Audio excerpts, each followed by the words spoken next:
బంగారం అంటే కేవలం ఒక లోహం కాదు, అది కోట్లాది మంది నమ్మకం, ఒక సెంటిమెంట్. రోజు రోజుకు దీని విలువ పెరుగుతుందని అందరికీ తెలిసినప్పటికీ ప్రస్తుతం మార్కెట్లో చూస్తున్న గరిష్ట ధరలను ప్రపంచం మునిపెన్నడూ చూడలేదు.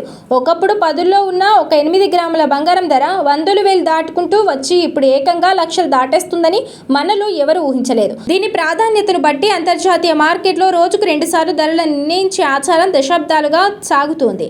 తెలుగు సంస్కృతిలో పెళ్లి అంటేనే పుస్తెల తాడు. ఎంత లేదన్నా కనీసం తులం లేదా అరతులం బంగారంతోనైనా తాళిబొట్టు చేయించడం ఇక్కడి సెంటిమెంట్.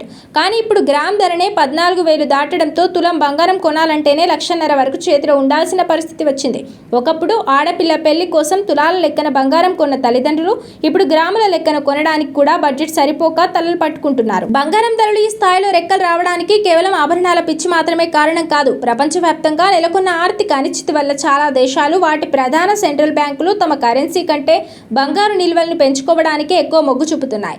అంతేకాకుండా షేర్ మార్కెట్ ఎప్పుడు కూలుతుందో తెలియని పరిస్థితి ఉండడంతో సామాన్యుడి నుండి పెద్ద ఇన్వెస్టర్ల వరకు అందరూ గోల్డ్ పైనే పెట్టుబడులు పెడుతున్నారు. దీంతో అంతర్జాతీయంగా పసిడికి డిమాండ్ విపరీతంగా పెరిగిపోయింది.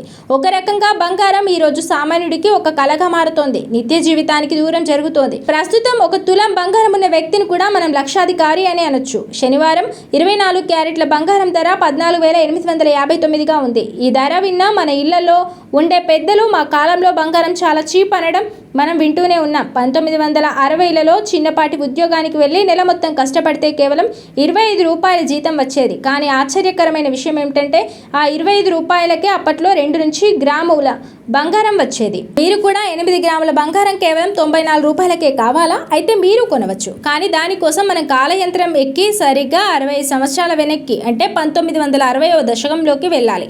అవును, నమ్మశక్యం కాకపోయినా ఇది నిజం. ఆనాటి వార్తాపత్రికల ప్రకటనలు చూస్తే 8 గ్రాముల బంగారం ధర 94 రూపాయలుగానే నమోదైంది. 94 రూపాయల నుంచి ఈరోజు 1,00,000 దాటేసిన పసిడి ప్రయాణాన్ని చూస్తుంటే కాలం ఎంత వేగంగా మారిందో, రూపాయి విలువ ఎంతగా పడిపోయిందో, బంగారానికి ఉన్న డిమాండ్ ఎంతలా పెరిగిందో స్పష్టంగా అర్థమవుతుంది.